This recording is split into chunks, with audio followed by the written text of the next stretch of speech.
What's going on, everybody? Welcome back to basically the all-star edition of Up in Flames. As always, I am your host, Mo Murphy, and with me today, I got two special guests. I got Chris LeBron and I got Dub, one half of the Hoopers Pod in the building. But we're going to chop it up with them right here, right after this intro.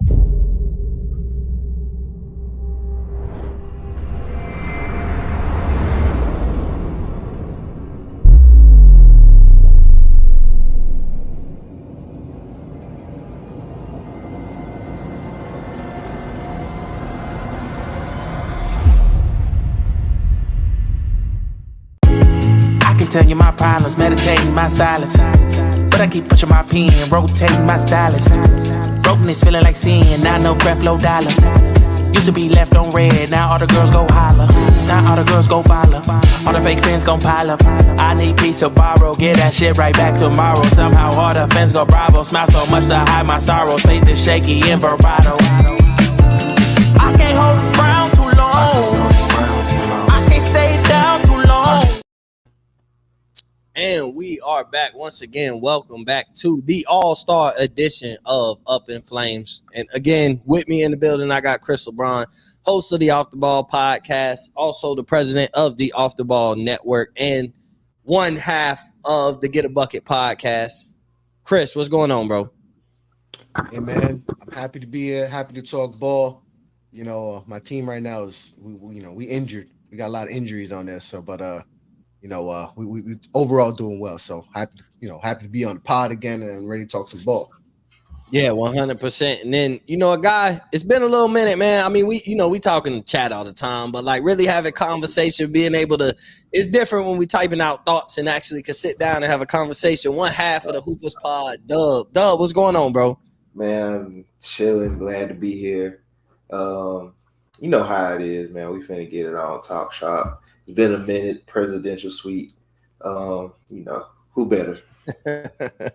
Yeah, I'm gonna be professional tonight. Yeah, 100%. So, all right, we just gonna jump straight into it. So, before we actually talk like real ball, and what's been going on this season, we gonna talk about what happened today. Like the story of the day, today in the NBA world was clearly, apparently the last 24 hours of the trade deadline. The Golden State Warriors reached out to the Los Angeles Lakers to try and trade for LeBron James. Now, we don't know what this package looks like. We don't know if it got to the point where a package was discussed. We don't know if, Golden State had one ready on the table when Jeannie Buss or Pelinka answered the phone, hey, we will offer you this for Bron. We don't know those details yet. I assume we're going to find out. And if it's anything more than we checked the temperature and, the Lakers were like, nah, like, then that's cool. Like, that's a cool conversation. But then I guess it's a different type of evaluation on, I guess talking about Golden State and what they really trying to do here. But I just thought it was a fun little conversation. I thought it was random that it popped up today. That basically Golden State and Philly called to check the temperature on LeBron, and then Philly took it to the max and said, I'm basically checking the temperature on any star and see if any of them are available. Let me go check one team that got three of them. So my thought on this, and then like I want to hear what y'all say, and then we don't have to keep it, but I think I thought it would have been cool, bro. Like if LeBron would have got traded to the Golden State Warriors, I just think for the sake of like just excitement in basketball and LeBron and Steph at the end of their careers, I think if they did happen to win the championship, I think we would applaud them only because I think both of them kind of are like really down. Like Golden State don't look like they winning nothing, and neither do the Lakers. So I think both of them are at a point in their career this late where they both could use each other and maybe make some magic happen, win the championship. I think it'd be glorified, but even still, I think it would just be entertaining. Like two of the biggest faces of the NBA in the past 15 years on one team. And it's the team like the Golden State Warriors. They've won multiple championships. They got all these personalities. We get to see them on national TV all the time. So it's not like you won't get to see enough of this. So I just thought from like a basketball and excitement perspective, I thought it would be cool. And then if they won the championship, I think it would have been a valid championship because I don't think it would have been crazy loaded.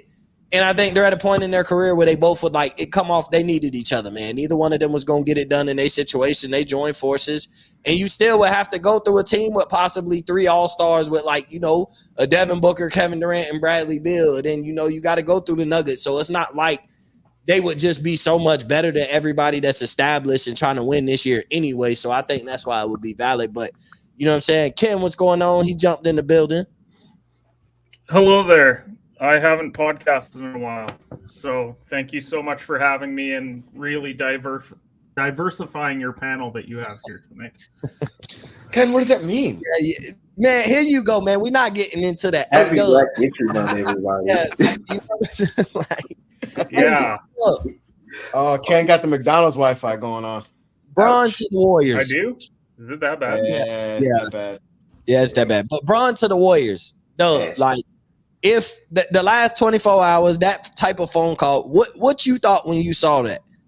What I thought when I saw that, I'm not gonna lie. As a fan, from fandom alone, I would love to see that. LeBron's one of the greatest passers ever. Steph Curry's one of the greatest shooters ever. Maybe that get Draymond Green off the team. Who knows? Nah, you keeping Draymond, bro. Come on now. I know. Come on now. But yeah, it's a cool idea if you're a fan. Like, I think we should be moved past this. Stars shouldn't play with each other. Like, at some point, Jesus Christ, it's 2 Kens. Oh my God, it's Ken twins. We got 2 Kens. But now, like, I think it should be acceptable for stars to play with each other, for stars to play on the same team together. At this point, we should be well past the super teams are bad or whatever. We're fans. But, however, I don't think it will work, honestly. Like, it's a cool notion, like, oh, yeah, LeBron and Steph, but nah, realistically, because somebody's going to be in the way of somebody. And I feel like Draymond is going to be in the way because everything he does well offensively. Bron is that. Like, yeah. You get the Steph Curry, that all goes to LeBron plus 25 points plus 7 rebounds. So, nah, I wouldn't do it though. But I get check temperature. Why not? Shout out to Daryl Morey, very unserious person. At his hey, bro, they took. I feel it though. Much respect. I feel it though. I understand anybody calling to see if LeBron was available. Like, I don't think that's clown. But it's like Daryl Morey. Oh, he checked the temperature on LeBron too. Okay, and you got to think about it. Like, if I'm either of those teams or anybody that checked the temperature is like maybe because if LeBron can be had. Then there's a sense that if the Lakers don't turn it around, he ride out the rest of the season, he opt out. And now we could get him in the summertime. So they could even start thinking about the summertime. Yeah. So, a report came out that like the Lakers, would be willing to draft Bronny. Like they're looking at that. That's on their radar. You know what I'm saying? So like people will do things to bring LeBron there this summer. But Daryl Morey takes it and is like, you know what? Let me call Phoenix and see any of those 3 players that I know they just put together and are trying to win the championship this year. Let me see if any one of them are available. And like the only one that could have been available that would have made any sense would have been Bradley Beal. But if I'm the Sixers, why do I want Bradley Beal when the only reason he's available is because he's not always available? That's the only reason you trading Bradley Beal right now. Because other than that, when he on the court, he don't look like a tradable asset. You don't look to get rid of him. Phoenix damn good when all 3 of them play together. And when he scored more than 20 points, I think they only then lost like 2 or 3 games. Yeah. So like when he's playing really good, that team is really good, and that usually goes along. KD playing really well. We know KD could get 22 and be 7 for 9 from the field, hit all his free throws, 2 for 3 from the 3. Like he'll just give you an efficient 22. So like, yeah, I don't know. Daryl Morey. It doesn't work. It doesn't work at all. I don't know why you like that. That's why it's like I break all that down. I don't know why you thought to call Phoenix because LeBron wasn't available. Like I don't know where you said, "Oh, LeBron not available." Well, let me call Phoenix then and see what's up over there. Like I ain't felt the vibe all year that Phoenix looking to break that thing up. I know they're trying to get better but not without those 3. Like those 3 are there. So I was, like Daryl Morey, you're very unserious. It's very unserious, man. Ken, like you're a Lakers fan. So like, what did you think when you saw this? Because like it was very random.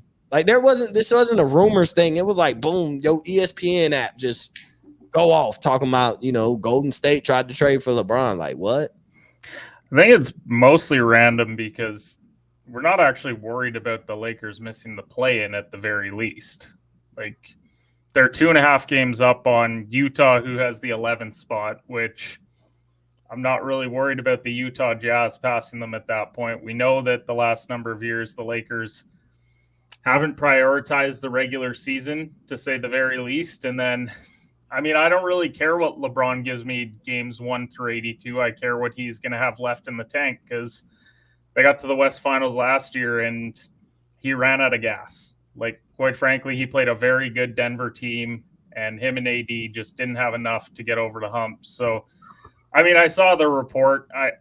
Quite frankly, when it comes to these reports of they're interested in this player, until I see Woj or Sham say that they're traded, I don't really put a lot of weight into any of it. I'm sure that there's 20 GMs that called about LeBron James. It's just the ones that had a serious chance of getting them. And then it's the fun, well, what if Steph and LeBron were together? What if, right? Like that's what it's, I think, ultimately about. I think it was more likely that they were just going to flip Draymond to the Lakers because they're looking to move on from that whole situation. Draymond been playing good basketball, though. He's been playing well. I just think that if we're talking about Golden State's long-term plans, they realize that they're done. Like, there's no part of us that thinks that Golden State come playoff time is serious, right? Yeah.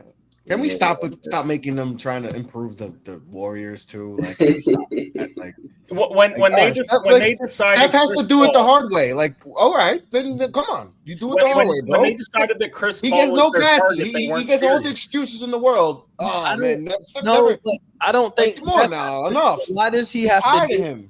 Why does he have to do it the hard way? Why can't it? I think why can't he just be at the point? Gets killed, LeBron gets killed, but Steph Curry gets a pass. Like, why can't Steph just be at the point in his career that Kobe was before, like the injuries? Where like, bro, he just not gonna win no more at this point. He just riding out his legacy with the team. He'll average like 25 easily for probably the next couple of years, because his game translates to not needing the athleticism necessary to keep it going. And he'll have nights where he'll go for 35, 40, 45, and we're going to be like, man, Steph's so good. But you look at the rest of the roster, and it's like, man, Jonathan Kuminga is playing like their second best player this year, third best player this year. He's their second best player. Right, like, and saying that for 3 years, they should have been the second. He legitimately is, but because they couldn't get out of their own way and they thought that they had to keep this core together, and then we're going to go get Chris Paul because that's somehow going to help, because he's been really good the last couple of years. When you could have been giving Kuminga more minutes, you could have been giving Moses Moody more minutes. Like, they had the young pieces there. Steve Kerr just refused to realize, hey, these guys could actually give Steph like the back half of his career some real meaning.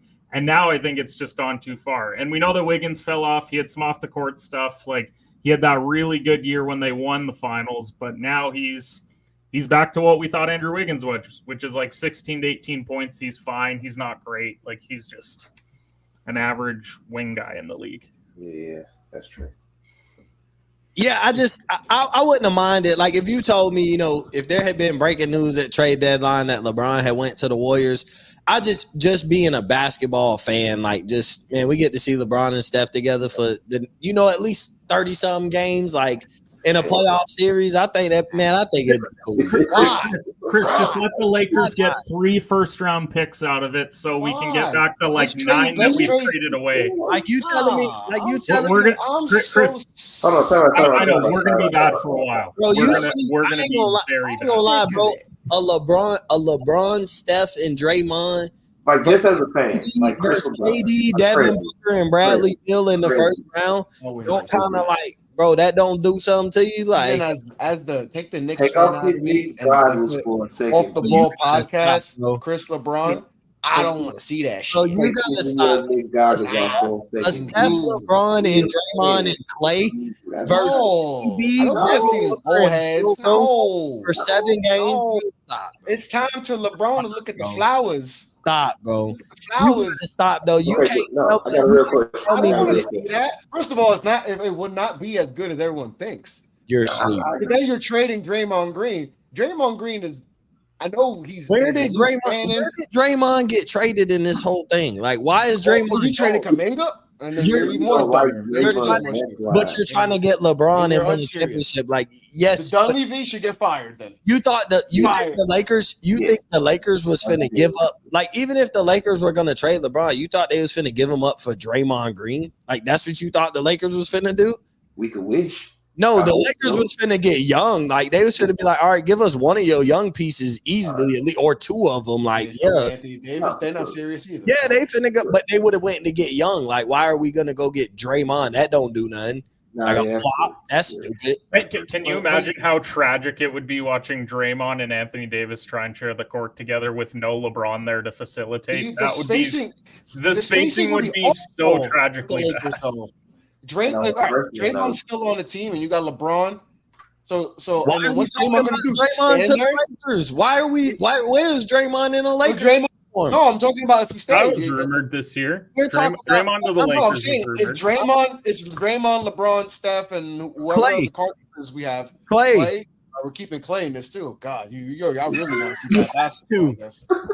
How does this look good to you? That's the point. Like, you have to. No, it's not the point, because now you're making Draymond because he can't do what he does. LeBron just gonna stand there and just be a spot up 3-point. No, this is bad basketball. Hey, Steph can't do any of his stuff because it's just all log jam. You got it's just Chris. It's just the thought of like Kevon Looney, bro. Get out of here. Mo, what are you doing? Bro, you sleep, bro. That was a full-on New Yorker, like. Yeah, that was like, I got a real question, though. Yeah, John, go. If LeBron was to get traded to Golden State, would he officially lose the rivalry? Lose the rivalry? Yes. If he goes to hasn't he lost? I'm saying, though. I mean, has he won? He won one. I'm just saying, though, like he beat him in the play-in, he beat him in the playoff series, and then I know he came back and beat him. But would the rivalry officially be over? Well, yeah, it's been over. How is it not over? It's been over. But how is it not? How is it not over if he's there? Like, now you finna rival them on the same team? I'm saying, you got to have a rival. We're gonna have a rival with the Utah Jazz for the AC. Rivalry. The King conceded to Steph. Is that what? Exactly. Yeah, that's conceded. Yeah. And if Steph went to the Lakers, it would be.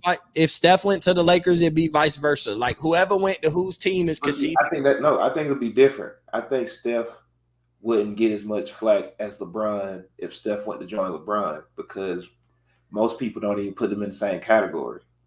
But if LeBron plays, Steph gets passes every time. Yeah. Like, he go and play with Steph. Come on, Chris LeBron. Stop. That boy don't get any pass. He gets away with murder. What do you think on your light-skinned brother? Steph would get past. I love Steph, but he gets away with murder. He would get the pass because, as John said, he's just LeBron is like he's the tier one. Exactly. It's like him and MJ. He gets a maybe pass. Kareem, and then Steph we know is on that second tier of like, is he ahead of Duncan, Kobe, Magic? He might be like tier 3. Who?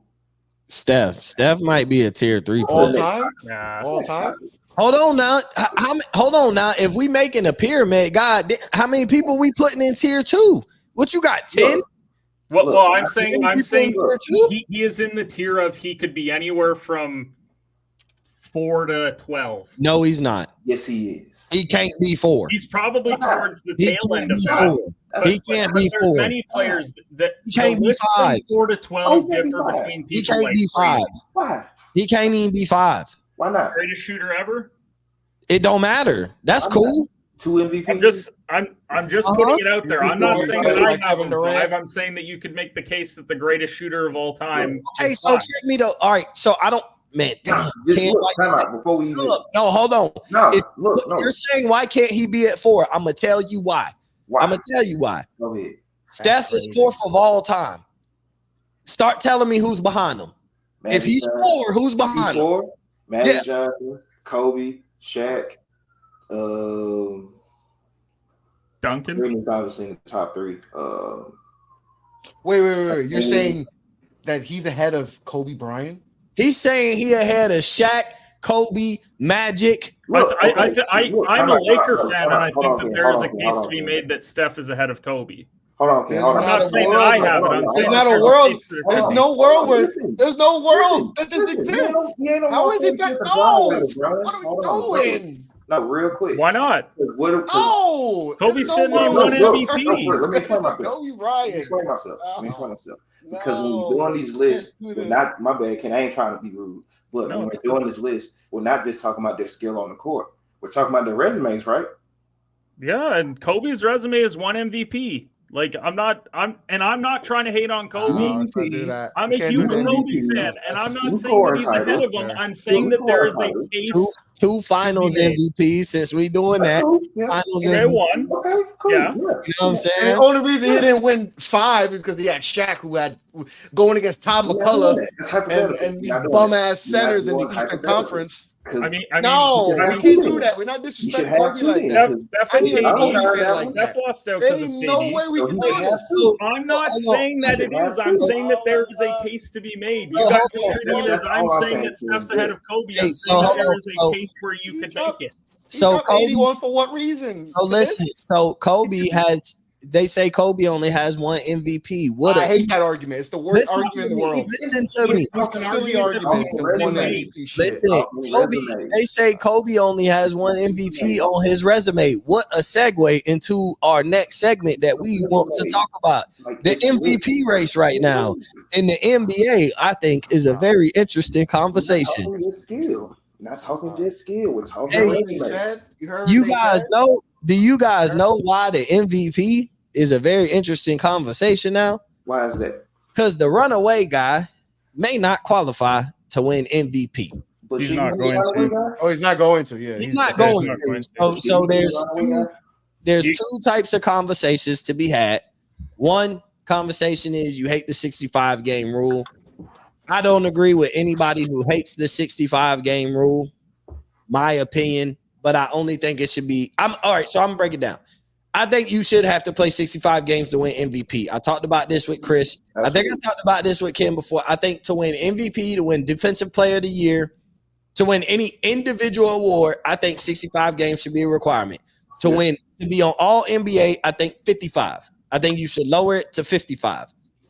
I think 55 is enough games to play. I think that's enough of a requirement to play. You damn near sitting 30 games. I understand people get hurt, and sometimes the best player can't play 55. Hey, but them 10 other dudes that played 70, putting up close to the same numbers, was just more deserving of All NBA because, hey, part of it is being available. Stuff happens. But I think 55 for All NBA teams, 65 for individual awards, which is now I think part of the MVP conversation is I think you can either get lazy and basically just put Jokic as the front runner, hand it to him, let him be the winner of the race until he gives us a reason for him not to be. At the last minute, you fall in love with a guy, and then boom, like maybe it's Jokic. Because that's what it seemed like right now. Is it seemed like Jokic is number one because it was him and Embiid, and it's just I don't know though. Is it fair that to me? I don't think it's fair that we just automatically like Jokic is just top of the MVP ladder, and everybody else has to climb up there. When I think like sometimes we make it about who has the best record in their conference. Well, who's number one in the East? Who's number one in the West? Like, and what type of ball that they're playing. I think that's where you first evaluate it. Okay, what, OKC? Or is it Minnesota still? Minnesota still up there? Yeah. Yeah, it's Minnesota than OKC. So you look and you probably their MVP caliber player would be Ant-Man. Okay, I could see like, nah, he ain't ahead of Jokic. That's cool. Go to the East. I think there'd be a conversation to be had with Tatum, but you'd be like, all right, nah, we ain't putting him over Jokic. But now, like, you go, oh, who else is ahead of Jokic? SGA, I think there's a conversation to be had. But I don't think a lot of people have this conversation right now. I think Luka could be in the conversation. I think another person, because I don't want to go down the list of who's seventh and has an opportunity, but I think a person who's on the outside looking in and like a 2-week run post All-Star break gets taken into real consideration would be Jalen Brunson with the Knicks. I think there's a possibility he come post All-Star break and really get the hooping because he's going to get a lot of shine. Being that New York Knick, being the All-Star guy, like he's going to get a lot of shine. He's going to get a lot of recognition. He's going to be a name a lot of people want to see. And so he come out strong, and we've seen it before. He start up in that MVP ladder. Next thing you know, he like 4th. And I think he has the ability to do that, especially with Julius Randle coming back off an injury at some point in time. Like, he's still able to cook and put up these crazy numbers by himself. But I think everybody just kind of handing it to Jokic. Is they're like Ken, who you going? Like, who's your MVP right now? Like, Embiid's not going to qualify. So you voting right now, midway point through the season, your MVP is who? Shai Gilgeous-Alexander. I think it's Shai. Like, you're the 2 seed in the West, and the thing that hurts Ant-Man is we've seen Towns go for 70. I know he's not doing that consistently or even scoring 30 consistently. He's also got Gobert there, who's probably another defensive player of the year candidate. When we're talking about Shai, he is leading a very young group, and I know that it's a very talented young group because when we're talking about Jalen Williams and Josh Giddey, Lou Dort, like there's some quality players, Chet as well, but no one had OKC being the 2 seed this year. We thought that OKC was going to get higher up, like they'd be maybe best case scenario the 4 seed. So at least as of right now, they've got the better record than Denver, and we know that when it comes to MVPs, team record does matter. That's what's hurting Luka right now, is he going to win enough games to get to MVP? Because I mean, he's averaging damn near 35. He's been awesome this year, near triple-double, but we know that MVP, the writers are going to go and look at the team records, and we know Embiid's disqualified. Boston, it's Tatum, then it's Brown, then Porzingis has a night, then Derek White has a night. Like, there's too many cooks in the kitchen in Boston. Cleveland's currently the 2 seed. We're not really thinking Donovan Mitchell, I don't think. So I think we should, though. Like, I think there should be more consideration. I think we could, but they're also a distant 2 seed. Like, yeah, I don't think his name. I don't think, what's crazy is, like, Donovan Mitchell name, as good as he is, bro, his name don't hold enough weight for MVP. No. And you know why? Because he's not a number 1. He's not, and I don't mean this no disrespect, but like, but actually, he think he should be up more because they've been dealing with hella injuries, right? This year. But like, and they're a 2 seed, and Donovan. But I'm talking about as far as like the name and like all the who cares about that because SGA plays in Oklahoma City. But here's the thing: this is SGA's stat line right now is the 2 seed in the Western Conference. He is 31, 6.5, 5.5, shooting nearly 55% from the field as a guard. Like, that's mental to be shooting 54.6% from the field as a guard. He's 37% from 3. He's 88% at the line. Like, the guy's efficient as hell on a team that's the 2 seed. And I'm the Canadian guy, so I'm going to sound biased as hell because I have Shai. But like, I think it's there. And let's face it, voter fatigue is going to come into this as well. It happens all the time with players. I think that's going to happen with Jokic because we're going to say, as great of a year as Jokic is having, look at his team. They took a step back. It's another good Jokic year, but there was someone else who just elevated their game to that next level, and that's why I think it's Shai. Yeah, I don't disagree. Dub, who's your MVP through the midway point? I ain't gonna lie. I don't even have an MVP per se. I have more people who I'm looking at as far as MVP. Shai, of course, because amazing, phenomenal. Probably gonna be clutch player of the year as well because he gets that's what he does for them. Like, he makes all the big plays. It's controversial. I think Ant should be up there. I feel like they're scared of a boring MVP. I don't care nothing about Karl-Anthony Towns scoring 70. They lost that game. Clearly didn't matter. But he's the reason why they lost the game too. Doesn't matter. But I feel like because Ant's the number 1 seed, his team's number 1 seed in the West. He does have a defensive player of the year candidate in Rudy Gobert. He has a all defensive candidate next to him, and Jaden McDaniels on the wing. He would average about 25, 26, 27 points. That's real, not average, but boring, especially for an MVP. So I don't feel like Ant is going to get any votes just because of that. He's not a boring player. But no, but that's why I don't like. That's why I agree. Yeah, Ant's not doing enough. Anderson Atlanta bias. And it's not about like he's not doing enough. 26 ain't enough. It's not. It's very boring. It's boring. Like everybody's averaging. I mean, he was averaging like 9 rebounds. Yeah, like 9 assists, 7 rebounds. 26. It's like we know Ant coming in. They're like, bro, he's a future superstar of the league. We know that. but like 26 ain't gonna do it, dog. Like everybody, man, when he gets to New York, he'll get one. Like if he was close to averaging, like like that 26 selling them, it ain't enough. That's just I feel though. It's just not. They can't have Evan Fournier anymore, but they can not have when Luka name hold weight and he averaging 35. Not when all these when Luka. And that's why Luka should also Kawhi. SGA averaging over 30. Luka's gonna get there. Luka's gonna be in it, and that's my pick. Is Luka. I like that because they're only like 2 games back from the 4 seed. Like, I know they're the 8 seed or whatever, but they're only the gap is like it's a couple games and all that. So Luka's averaging 35 right now. And he's dealt with his team has been injury riddled. Kyrie's missed games. And the way that roster's constructed, it's still that should be you should go to prison for that roster because that it's just baffling like how they just give this man just nothing. But yeah, I would go Luka right now because I think Kyrie's healthy. Derek Lively's coming back soon. Max Kleber's balling out. So I think eventually they're gonna climb up and they'll be top 5. And if they're top 5, he's MVP. Man, listen, y'all be surprised. And I think he gonna come close, but he gonna hit the mark. He gonna hit that 65 game mark, and I think he gonna play 65 on the head. And I think he might play enough to win MVP. I think it'll be enough to build the brand. I think you can sell us on that team. There's enough star players. Now, I think Kawhi might win MVP, bro. Mo's gonna punch the floor. He gonna punch something. I think Kawhi is the guy that if you got voters fatigue with Jokic, with who's on his team as well, you could easily sell the Clippers having the MVP on their team. This team might go far. This team might win a championship. I'm not saying they will. They not my pick.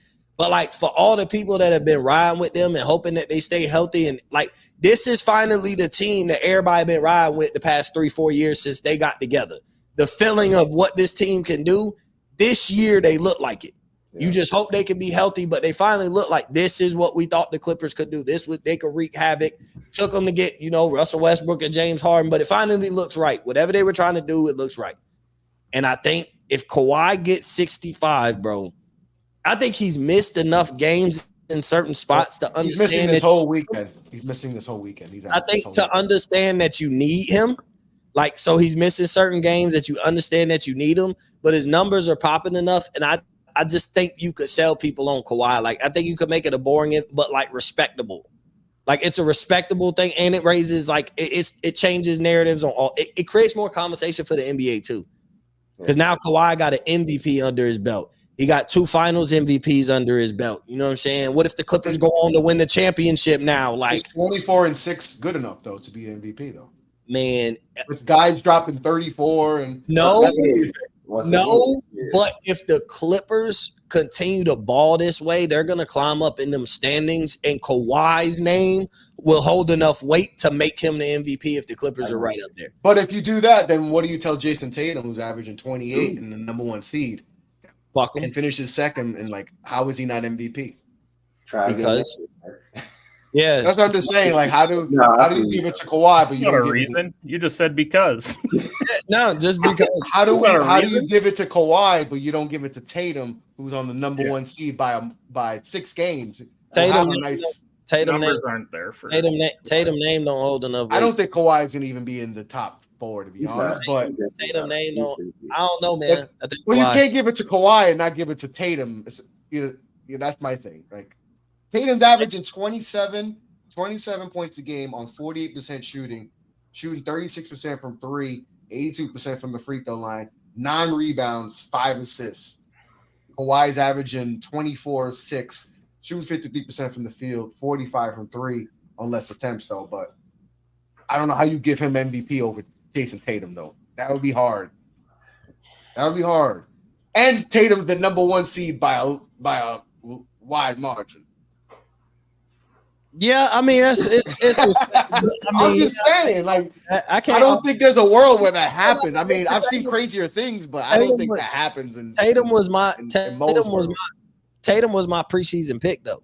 So like I picked him too to win MVP too. That was my pick. I picked him too, but I was wrong. He was my American. Yeah, Like I picked him because he was American. I was like, what American can win MVP? And I was like, it's Jason Tatum. Just hates international players. You're saying it can't be a Canadian? No. What I was saying was the narrative about the European players was taken over. So what you want is an American-born player to win that MVP, to be labeled the best player in the league that season.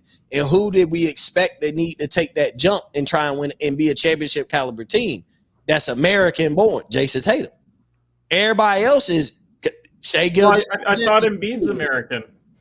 Huh? I have a team USA, so he should. But he ain't American. We could claim him, right? We could claim him. You guys get to claim when he won the MVP. Absolute garbage. You get. I mean, technically, we can claim all Canadian players because that's North America. So. No, we're Canada. We're Canada. We got Shea. We got Shea. Not a lot else, but we got Shea. High school. We got RJ Barrett. Y'all can have RJ. Man. The Raptors are just assembling Team Canada if it was none of the good players. Ouch. Yeah, Kelly Olynyk too. Kelly Olynyk and RJ Barrett. Good job, guys. But yeah, before we close out, because I know, like I had said, we started late, so I ain't got too much time. You know what I'm saying? I'm about to have to put the kids to bed. But I want to talk about real quick. Everybody, who's your biggest winner? Like who's not biggest winner? Who's the biggest surprise up through the midway point? Dub, I'll start with you. Like, who's your biggest surprise? Like, yeah. Minnesota, of course, because I expected to take a step, and I figured, if they didn't want to trade him and if they didn't want to free him, they would make him the leader of this team, which would have made them 4 or 5 in the stands, maybe 6, maybe high quality play in. I had no idea Minnesota was going to be the number 1 seed with this type of defense, with the way Karl-Anthony Towns is actually playing like a real basketball player. Shout out to him. Anthony Davis has been super healthy this year. Zion has been super healthy this year. I know he's missed some games here and there, but after all the other stuff that was mentioned about Zion, nobody has talked about how much he's actually been on the court this year playing playing good basketball too. Yeah, those are some good surprises. Which is kind of sad because we only talk about Zion when he's not playing and when he's whatever off the court, but when he's actually on the court playing games, we don't talk about it. It's like, wait, this is the problem with the way basketball is being viewed and looked at and reported. It's like he's averaging 23 and 7 right now. That's 50. He's hooping, but we're not talking about him unless he's not playing or he got some baby mama drama. Like, is this? I don't know. That's a whole nother story. It's just sad. Chris, who's a couple of your biggest surprises? Surprise is good or surprise is bad? Good, because we're gonna go to disappointment before we close out. Surprises in a good way. New York, I'm not gonna lie. Oh my god. Knicks, I know that's, but I didn't think they'd be this good. I thought they'd be a solid in that 6th spot, but obviously injuries have kind of hurt us the last couple weeks and all that. But before that, I mean, we were looking like a 2-3 seed. Then we just added a few guys. I didn't think we'd be this good. Brunson took another step forward. Parker. Yeah. And Nick's Twitter, we got Candace Parker roasted. She disrespected the king of New York, and it's crazy how that it works. But they've definitely surprised Cleveland too, man. I thought that was a ship that was about to just sink. I thought the pieces that weren't working, and they still might not work come playoff time. Because that's when it's, because I still question the spacing and all that. Because we saw what the Knicks did to them this year, and if they play the Knicks again, I mean, it might be repeat. But for them to miss Garland out for a lot of games, Mobley out, and to not have the greatest roster assembly and to be the 2 seed right now, playing really good basketball. I think they won 9 in a row before losing the last game they played. Mitchell was playing out of his mind, 28 a game and all that, carrying this team. When people were questioning him, like, can he be that guy? He's shown so far in the regular season he could be that guy. Obviously, playoffs is different, but those are 2 surprises for me that in a good way that I didn't expect them to be this good. I thought they would be in that 5, 6, 7 range, and right now Cleveland's sitting at the 2 seed, and the Knicks, are the 4 seed, and at one point we're a 3 seed. Before all the injuries, destroyed us right now. But those are my 2 surprises right now. Ken, who are yours? Oh man, I got to say the Pistons. I thought they were only going to win 8 games this year, and they're already there. So they're almost at what the Wizards are. That's how bad the Wizards are. Yeah, that the Detroit Pistons damn near lost every game to start the season, and somehow are only 1 game behind them of the Wizards for the worst record in the NBA. And Kuzma's like, you know what? I'd rather stay here than go. I'm like, you bro, just want to chuck shots. Chuck these shots and get paid. Yeah, I mean, your timeline don't match. I guess I would say Orlando as well. I know that they've kind of cooled off the last month or so, and not to make it a backhanded compliment, because it's also due to the fact that there's just a lot of really bad teams in the East. But at least as of now, they would be in the play-in game and not on the bottom half of it. So it's nice to see Paolo playing well, Wagner. They're solid.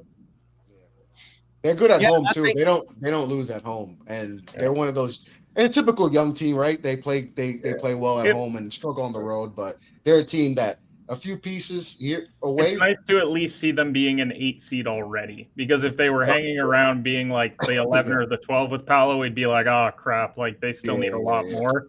This looks like, you know what? You maybe go sign a guy, you find another gem in the draft, and then they can be right there. So they got to find that right vet to match with Paolo and Franz, and they might take that leap next week. Yeah, I think my biggest surprise is the Clippers.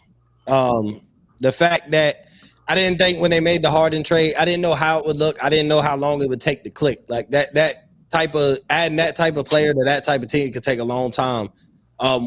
Before I think they just lost like 2 of their past 3, but they went 15-2 in 17 games. Like this team is playing some of the best basketball in the NBA right now. This is the healthiest they've been. I know Kawhi isn't playing through the weekend. I get that, but we expect that with this type of team. Paul George has kind of been in and out, but he's been there enough. Like, and they have enough firepower. We know Russell Westbrook come to play and give you hard minutes every night. James Harden has been pretty healthy. They just kind of take turns sitting and getting some rest, but they have that luxury and they're still playing great. They got James Harden playing defense. That's wild. I think this team is just playing great basketball. You can tell they're well coached. Shout out to Ty Lue. And then real quick before we wrap up, I want to go back around the corner and talk about biggest disappointment. So, Ken, who is your biggest disappointment? Probably go Memphis. We knew that it was going to be tough with Ja missing the first 25 games, but this is real ugly right now. And Adams getting hurt didn't help, but this is just a really bad team this year. And let's just keep in mind, like, this is a playoff team the last couple of years, and we were hopeful that, well, maybe if Ja, when he gets back, they can sneak into the play-in, and they're currently 18-36. So they are very, very bad.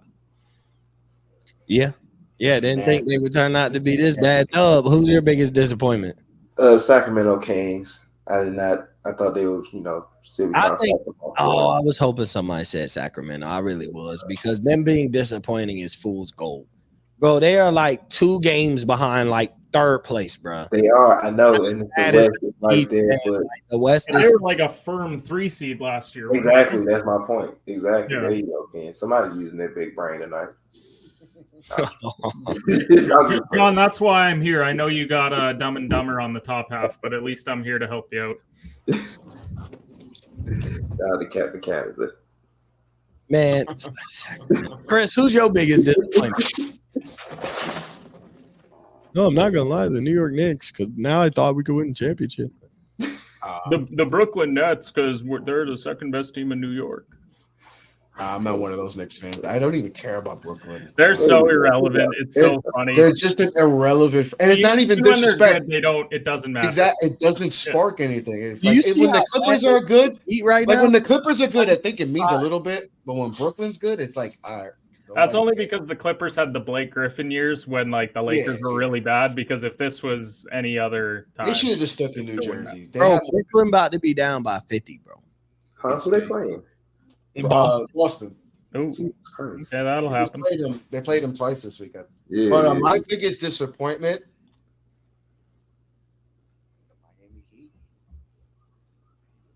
the Miami Heat. Ooh. How? Where? I just want to piss off. Chris, they're already a spot ahead of where they were last year. Where are they? I want to piss off Miami Heat Nation. I'm tired of the Heat culture shit. Tired of black ass jerseys. That stupid saying. You're tired of watching Tyler Hero Dan Marino's he's got jersey? no business wearing because that doesn't look good. I retired Michael Jordan's jersey. Oh, that's Heat culture. Tired of Miami, bro. He probably had more wins than the Heat. I'm tired of y'all. Tired of your organization. And you know it's crazy. Y'all still gonna lose in the seventh. Heat culture because LeBron went there. That's crazy. It's crazy. Pat Riley cried when he left. It's crazy. Traded D Wade. You let him go to Chicago, then you let him go to Cleveland. Y'all still gonna end up. Tired of y'all. 7 games. Whack ass jerseys, the whack ass court. Saying that fans don't show up when y'all win a couple games in the playoffs. I'm over it. Y'all overrated. What happened when the Knicks are better than Miami? Wow. Hey, you know what's crazy? Give me Miami as the 6th seed and the Knicks as the 3 seed. Oh my God! The Knicks lose in the first round. Oh, that would just suck for the world, man. Nothing will make me more happy than Paolo dropping 40 in that play-in game.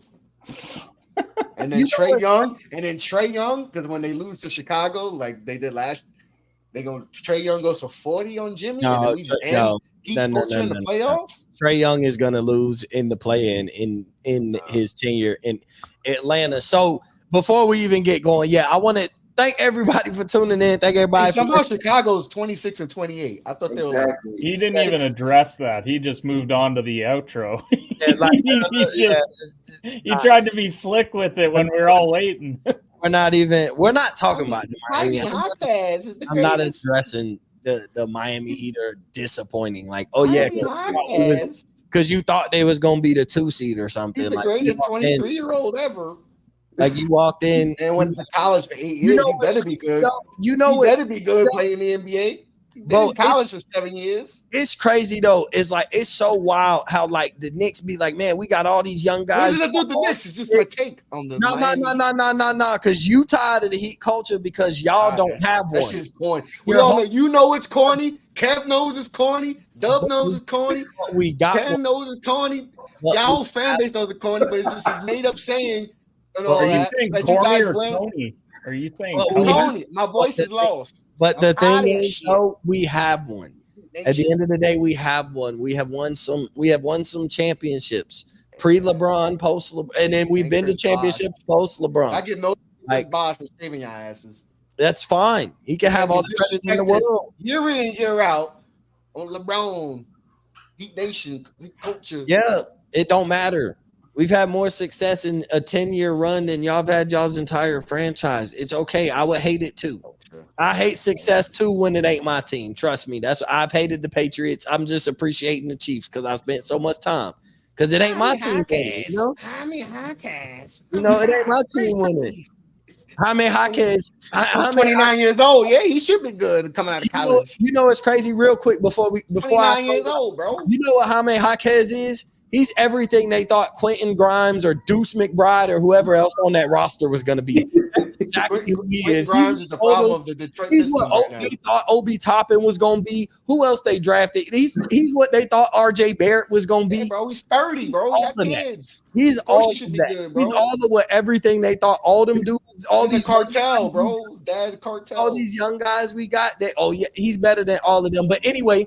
I appreciate everybody for tuning in. I appreciate everybody for listening. It is time for me to put my kids to bed. And on that note, up